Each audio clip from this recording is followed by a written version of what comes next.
Hi there, my name is Leslie Bennett.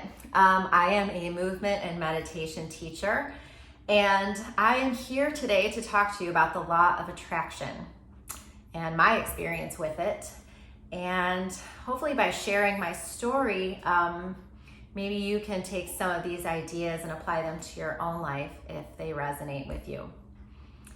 Okay, so back in the year 2000, that's where this story begins. I had just graduated from college, from the University of Iowa, and I landed my first job as an assistant media buyer for an advertising agency in downtown Chicago. And I was super excited. It was a great plan B. So I was living at home with my parents in the suburbs, and I was commuting to work every day until I saved up enough money to get my first apartment. So I was driving to work one day. I was on the Kennedy, and I heard a commercial that said, "Hey, want to be a pop star?" Plan A. That's what I really wanted to do. And I had been dancing my entire life. One of my degrees is in dance. I've been singing my entire life in choirs and private lessons. But I didn't even know how you do that. Like, how do you become a pop star? So I went with my other degree and the safe choice, and I got an advertising job. But in my heart, I really, really wanted to be a pop star, as silly as that might sound. This was the era of like Britney Spears and NSYNC and Backstreet Boys, and I just pictured myself kind of like this dark goth Britney. Like a version of Britney, like the toxic Britney. Anyway, so I'm driving to work one day and I hear this commercial, and I like frantically am looking for like a paper and pen to write down the information. And it went by so fast that all I got was the audition was located at a Latin dance studio on Saturday. And I believe I heard the commercial on a Tuesday. So I was thinking, okay, I'm just gonna tune in to the radio the rest of the week, and then I'll find out the rest of the information. I got to work that day. I checked the website. You have to remember, this is 20 years ago. So they just had kind of like a real basic website with no like detailed information about anything really. So there's no information there. I listened to the radio on Wednesday and on Thursday and on Friday, and I didn't hear the commercial again. So anyway, Friday night, I had plans with my friend to go out after work, and then I was gonna sleep over at his place. So I, Friday morning, packed my duffel bag at my parents' house with like different outfits, sequin halter top and dance pants and dance shoes and lots of makeup and choices to wear if I heard the audition again on my way to work on Friday. So I drove in and I didn't hear the commercial, and I was so bummed because I knew I really wasn't going to have a chance to listen to the radio anymore that day. So I was at work all day. We went out, we came back to his apartment, and we're getting ready for bed. So I took out my duffel bag, and he sees all this stuff. He's like, "What's all that stuff for?" And I said, "This is so embarrassing. This is so stupid, but I heard this commercial this week that said, 'Hey, do you want to be a pop star?'" And I do want to be a pop star so badly. Like, that's all I used to daydream about all the time. Seriously, all the time. And anyway, I'm like, but there's this audition tomorrow, so I brought all my stuff, but I don't know where it is, and I don't know what time it's at, so it's stupid. It's stupid. I don't know why I'm even telling you this. It's embarrassing. So he was like super encouraging, and he said, "You should do it. You should do it." And I was like, "Well, I don't know where it is." So anyway, so we're getting ready for bed. I roll over in bed, and I'm getting ready to go to sleep, and I see he has a radio on his nightstand. So I lean over and I turn it on. Like, what the heck? I turn it on. Literally the first thing I heard is, "Hey, want to be a pop star?" What are the odds? It's on the same station that I was listening to. Anyway, I looked at him and we were like, oh, wrote down the information, could not believe it. So excited. So anyway, Saturday morning, I showed up, and I got there was literally a line of chicks wrapped around the building. And so I got in line, and I was just so excited to be there, truly. And so a gentleman came out and he did one of these like karate chop moves where he divided the line. And, he divided the line and he said, everyone from this point on, you guys hold tight, we're gonna get to you, be patient, thank you so much. Everyone from this point on, thank you for coming, something to the effect of, we just don't have time to see everybody today, but we appreciate you coming out. So when he went to do that karate chop, he literally went to go in front of my body and I did one of these things and I smiled and he let me in. So now I was the last person in line. So I was super excited. We waited and waited. I was there, I think, for like 6 hours. And I finally got in and I did some singing and dancing and more singing, more dancing. And then I did an interview and then I started taking pictures with the existing members of a girl group that was just looking for one replacement member. So they ended up sending me home. And the next day on Sunday, they said they would give me a call if I were to be chosen. They said they would call by dinner, said by 5 or 6 p.m. they should have their answer. So I sat there by the phone. I waited. I remember I was in my parents' guest room by the landline. None of that matters, but I was sitting by the landline and I'm just waiting. 12 o'clock, 1 o'clock, 2 o'clock, 3 o'clock, 4 o'clock, 5 o'clock, 6 o'clock. I didn't get up. I sat right next to the phone. And I felt like this weird connection to the phone. Like if I got up, like it wasn't gonna happen. And 7 o'clock came, 8 o'clock p.m. My dad walks in and he was like, hey, I don't think they're gonna call. Why don't you start getting ready for work tomorrow? You should probably, get to bed soon. And I was like, no, they're gonna call. They're gonna call. I'm not getting up. So I sat there and I literally stared at that phone, 9 o'clock, 10 o'clock. Finally, like a little after 10, ring, ring. Hello? Hi, something like, is Leslie there? And I said, this is. He said, hi, this is DeCarlo. I'm sorry it's so late. I'm just calling to let you know. I wish you congratulations, let you know that you are the newest member of Last Laugh Productions.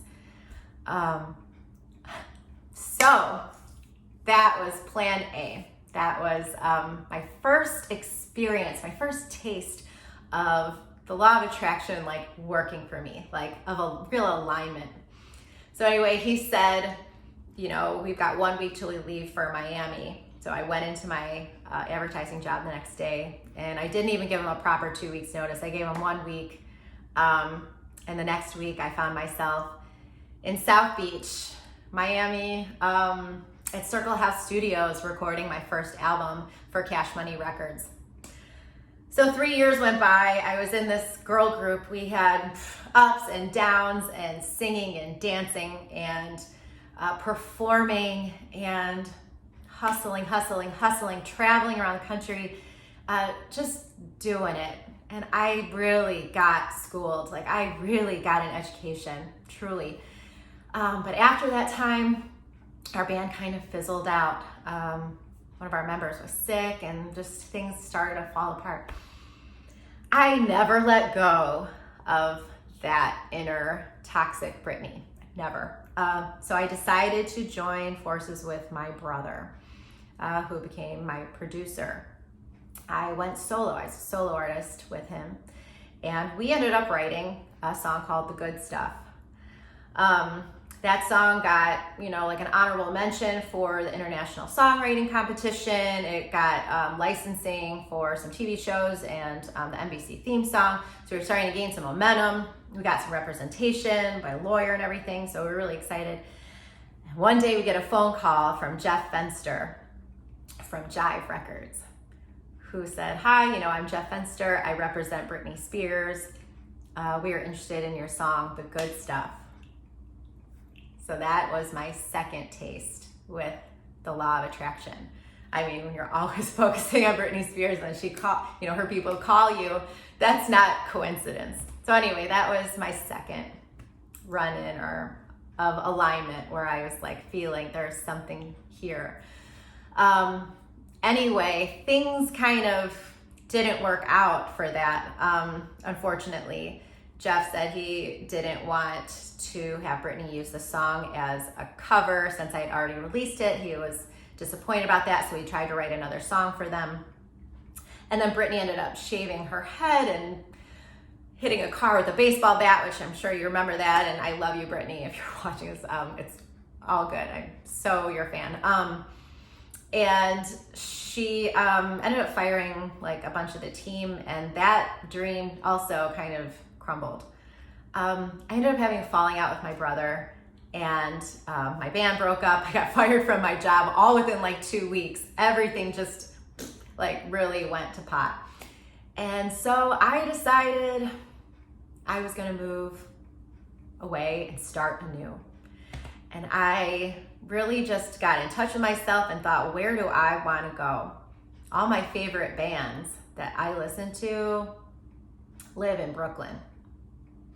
My friend Janina in my first band, Janina Gavankar, a famous actress now, love you, Janina. She was intuitive enough to know that I would like this kind of music. She's like, you really need to check out this band called Fisher Spooner. She's like, they're incredible. She's like, I really think this is up your alley. And I was hooked. I loved it. I loved Fisher Spooner. It's one of my favorite bands. And I was like, you know what? Fisher Spooner lives in Brooklyn. Like bands live in Brooklyn. I have to get there. That's what I'm gonna do. So I put all my stuff in storage. I got a small loan from the bank. I found a roommate on Craigslist. And within a month, I moved to Brooklyn. I literally didn't know a soul, and I brought like my laptop and like a couple t-shirts and some jeans. Like I didn't have anything except what I could carry, and I didn't know a soul. And so I'm like, okay. It kind of reminds me of Frozen 2, if you've seen that movie, that Disney movie, when Anna was like, just do the next right thing. And that's really where I was at. I was like, I felt pulled, and I just kept following my heart, do the next thing, the next thing, the next thing. And I was like, okay, I felt like I only have like $1,500 to my name, and I don't even have a job yet. So what am I gonna do? I'm like, I need some food. So I signed up for Match.com. Now I definitely wasn't looking for a boyfriend, but I was looking to go out and get some free meals and to experience the city, my new city, in a new way that I knew that I couldn't do if I were by myself. I wanted to go out and, you know, people take me places and show me around and meet new people. So I'm like, you know what? I'm gonna sign up for a dating site.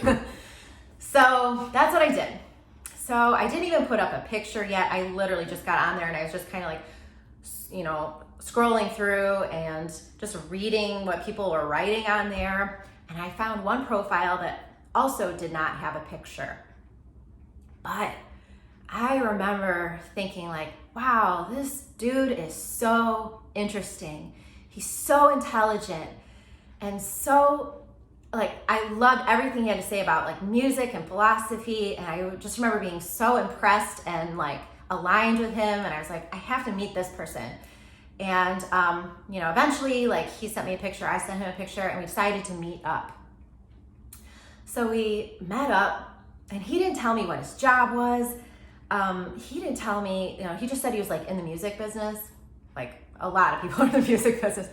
So, at least in my circle, anyway. So, I was like, okay, so we met up, and he ended up bringing me back to his studio. And then he told me that he was, get this, the musical director and the drummer for a band named Fisher Spooner. Now, if that isn't manifestation, then I don't know what is. Because this is the third time now this happened, right? So first time, want to be a pop star. Second time, Brittany. Third time, Fisher Spooner. And I'm like, of all of the people in New York City, the millions of people, and me joining Match.com to find a person with no picture that I thought was interesting that I met and that was in the band that I moved there for. I didn't tell him this because he would have thought I was crazy. I did eventually. But anyway, why am I telling you all this? Oh, just so you know, I ended up working with him. He produced me for about a year, and then I ended up auditioning for Fisher Spooner and joining them, and we toured around the world. And it was, I lived the life. I lived the dream. It was everything I seriously wanted. It was absolutely a blessing, a joy, and I'm so thankful every day for that experience. So why am I telling you all of this? Because, you know, the first time it happened, like, cool, that's like, wow, maybe, you know, a coincidence. The second time it happened, maybe a fluke. But the third time was so truly uncanny that I was like, you know what? There is something to this.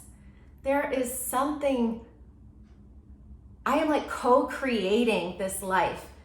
I'm not doing this by myself. I know that I'm not doing this by myself, but I am co-creating with the universe. I am putting this energy out there and it is bringing it back to me. And so,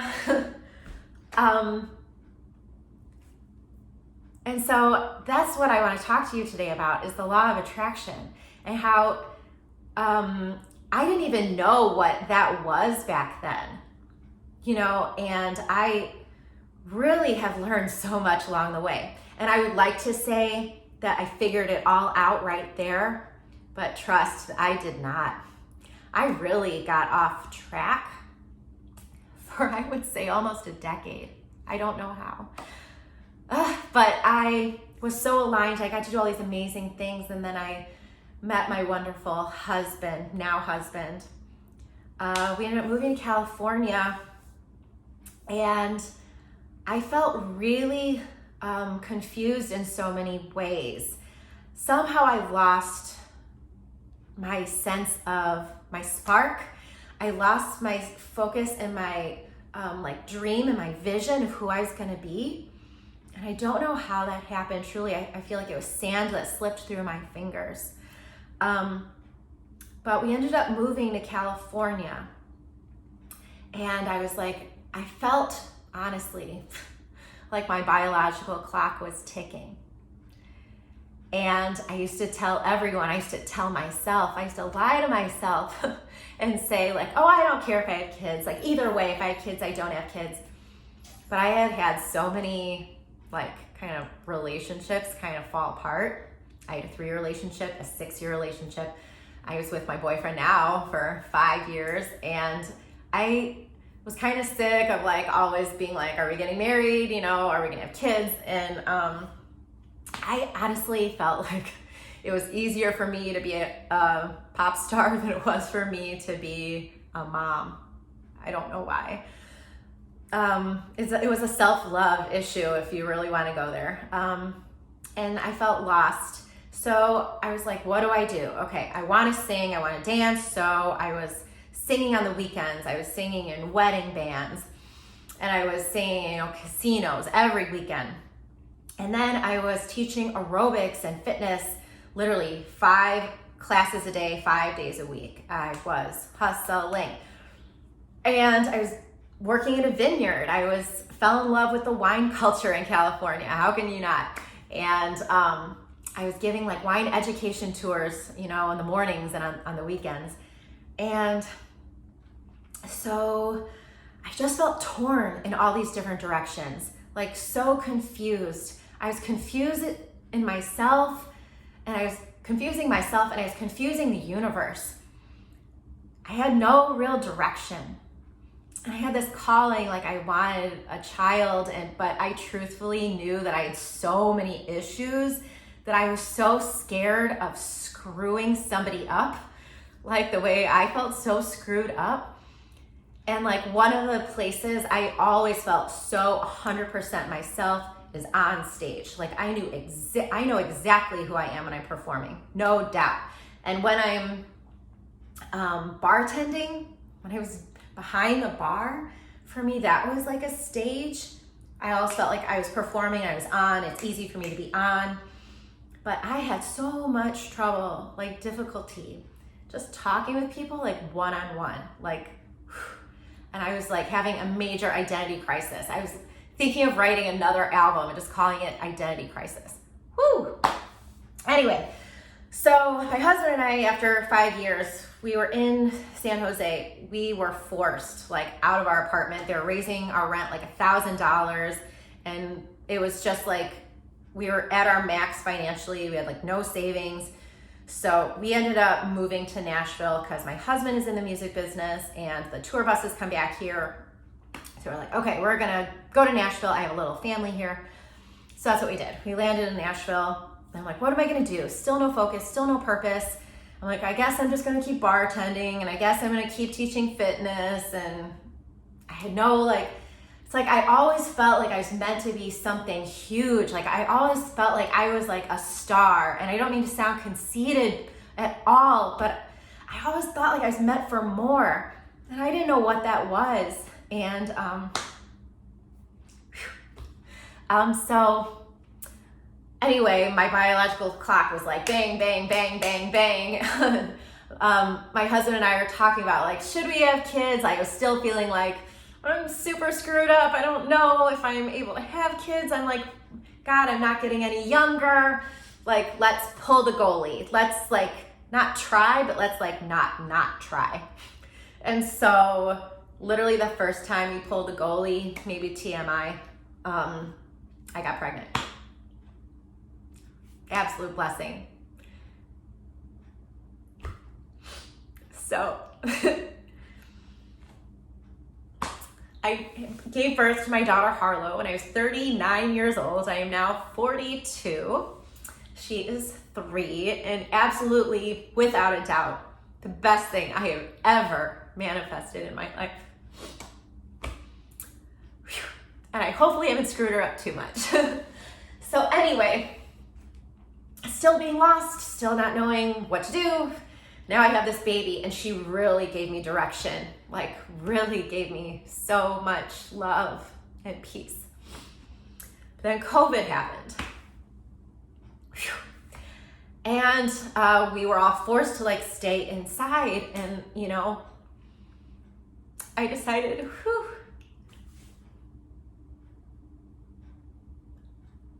to go. I decided to go inside. I decided to figure my shit out. What is wrong? Why do I still feel like I'm not aligned like I used to be, you know? And so I called a psychic. No, she was an energy worker. I'm sorry, she's an energy worker. And how she's able to do this over the phone, I don't know. But over the phone, she had an insane amount of insight. And she told me to check out Louise Hay. So I did. And I got on YouTube and I found Louise Hay and all about, you know, the power of positive affirmations and loving yourself. And she's just like, you know, you gotta love yourself. And I was like, okay. So I started there. And from there, you know, you get in that black hole of YouTube. And from there, I went to Abraham Hicks. Dove in so deep. Abraham Hicks. Then Wayne Dyer. Then Gabrielle Bernstein. Thank you.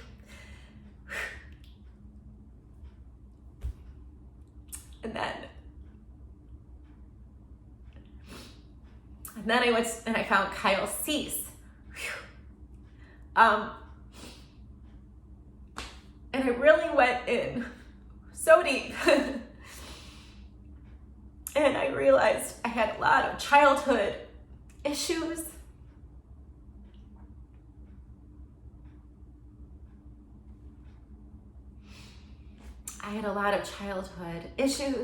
And abandonment issues. My parents did the best they could, and I love them so much for everything they did for me, truly. And they did their best. I know they did, you know, but my mom grew up with her father ignoring her for a portion of her life. And, we carry these things from generation to generation. We unintentionally do things to our kids. And, my parents did the best they could. And a lot of this shit came out. And get it together. Okay, so I found all of this stuff. I found all this beautiful information, and I started putting the pieces together. And I found tapping, this wonderful practice of hitting your meridian points and clearing all this negative baggage. And I was looking at my clients. So I had become a personal trainer. I was looking at my clients. And I was noticing, some of my clients were saying like, God, I can't even look at myself in the mirror, or like pinching the parts of their body and not experiencing self-love. And I was like, you know what? Personal training is cool, but that's not who I am. So I started incorporating positive affirmations and meditation and all these different aspects of wellness.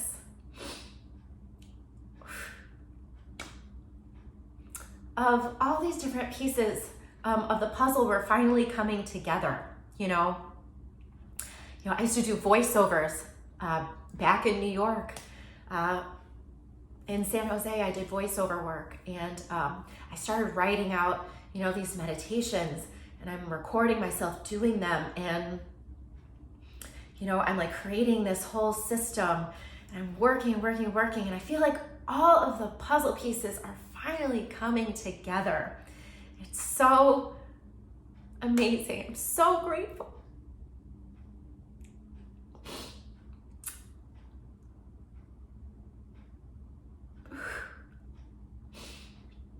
And even now, my parents are like, you should be a meditation teacher. And I just can't tell you how profoundly it has changed my life. And I truly feel in alignment again, like I did 20 years ago. And I was so scared that I was never gonna feel like that again.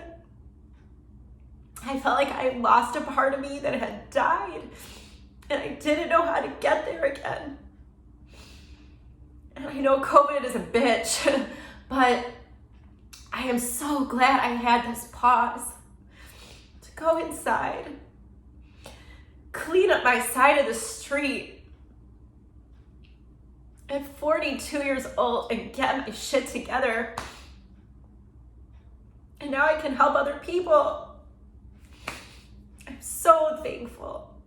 And anyway, I is not planning on crying. I'm such a crier, you guys. I'm such a crier. I can't help it. But I do think that is part of what makes me a good manifester, like a really good manifester, because I feel things so much. And I think that is really the key component to manifestation. I truly do. So it's really about focusing on who you want to be, really embodying the person you want to be, and then holding a vision for yourself and what you want your life to be. Who do you want to be? And daydream and put yourself not in the what if, but in the now. Like, put yourself in the place of being that pop star, of being the mother, of being the meditation teacher or the coach.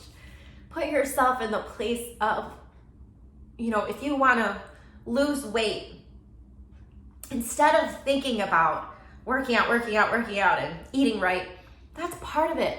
But it's really about transforming into the mindset of what would a healthy person do. It's about embodying and becoming what you want to be. And so what I want to say to you is the law of attraction is not about just attracting what you want, right? Like what Wayne Dyer said. The law of attraction is about attracting what you are, truly.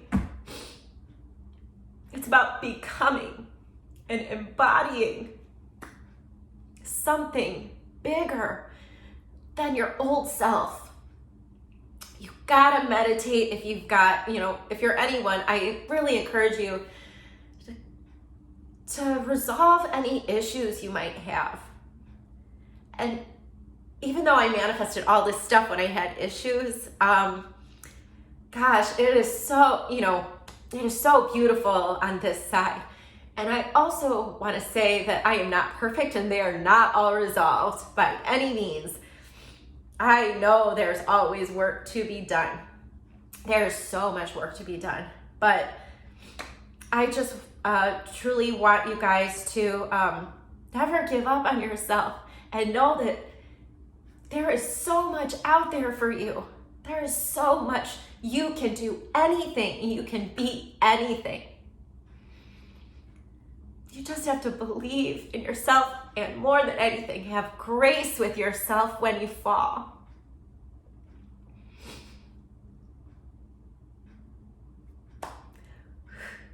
So now, I'm going to take a nice deep healing breath, okay? You want to join me? I'm going to take a nice deep healing breath.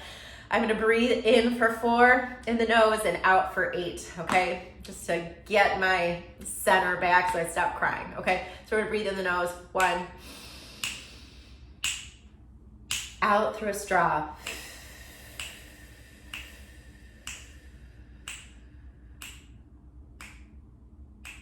Again, breathing through the nose.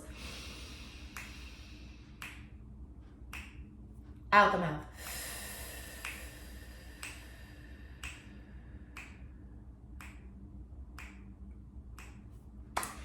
That's better. Okay. So what I would like to lead you guys through now is a meditation that has helped me so much. If you can, write down 4 things or type in your phone. I like to write because I think there is a deeper connection when we write, but whatever you can do, put down 4 words that would describe the person that you want to be.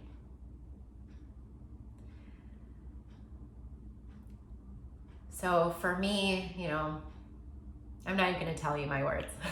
You come up with your own words. So 4 words. Could be something like, joyful, abundant, healthy, enlightened, Pick 4 words. And then I want you to start with the first word on the top, okay? Now you put your hands on your heart and breathe. Just breathe in your nose and out your nose. In for 4, out for 4, just whatever feels comfortable for you. But just be conscious of your breath here. I just want you to meditate on that first word. So say your first word is, I want to be healthy. Breathe in the feeling of health.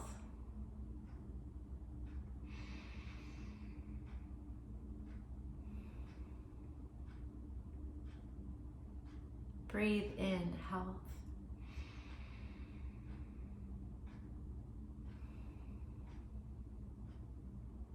Now you can either breathe out health, or you can breathe out gratitude. I tend to always breathe out gratitude just because I'm so grateful. But breathe in that word and become healthy in every molecule of your body.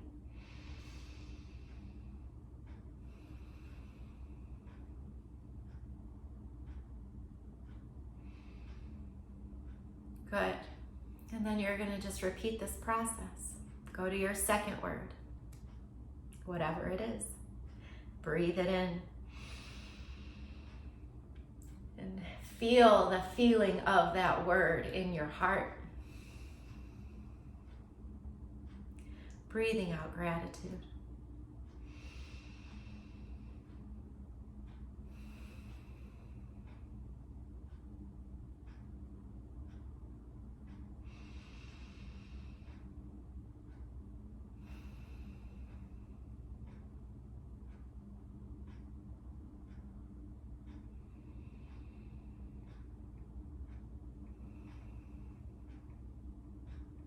Again, third word.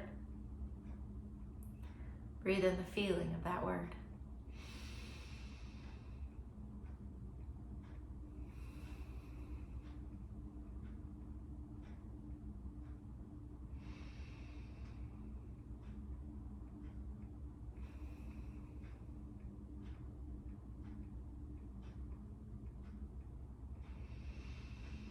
Feel it infiltrate every single cell of your body.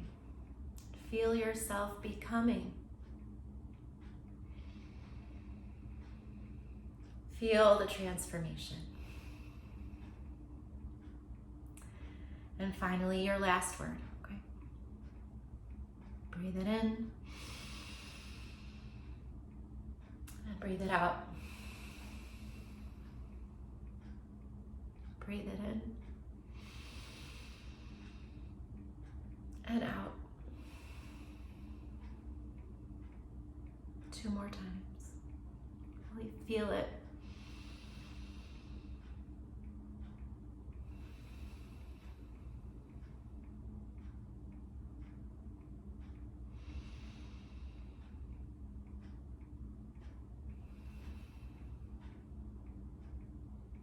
Wonderful. Good. And now, I just want you to have a vision for a moment of who you see yourself being, what you see yourself doing, and forget all of the disbelief, forget all of the haters and the naysayers and all the self-doubt. F that. Like, don't think of that. Truly just think, who do I want to be? What am I here to be? What do I want to do? In my ideal life, what does that look like? Even if it's completely different than the life you have now. And think of it and feel your heartbeat. And feel gratitude for this life like it is yours already.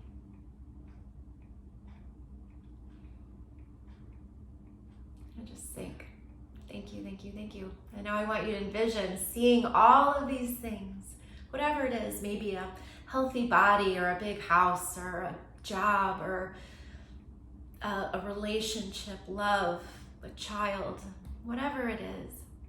You're going to see those things floating above you in the sky, right? Like they're in space. Like a giant balloon making its way towards you right now, okay? And I just want you to lift your arms up like a giant funnel.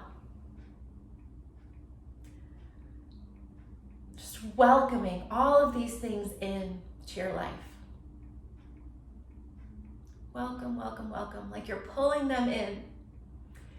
And see, like you're pulling in a giant balloon, see all of these things coming closer and closer, and just pull them into your field. And then hold your heart. So much gratitude.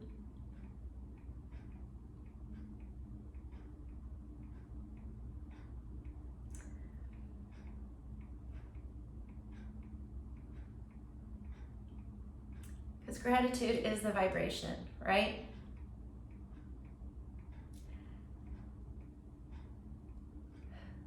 You know, I took this course from Christy Marie Sheldon. Life-changing, fantastic. And she has this course called Love or Above. So if you resonate at the vibration of 500 or above, that is receptive. So always being grateful and gratitude and feeling love in your heart. That's how you attract what you want.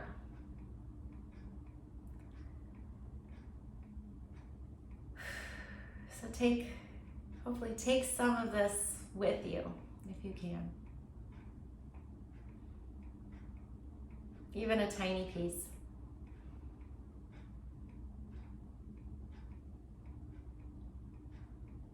And just be so thankful and grateful for everything you do have. And know that there is so much more if you want it. If you want it and you keep trying, it will come. So anyway, thank you for listening. I bless you all with love and light. I bless you with pure source energy. In gratitude, my friends. Namaste.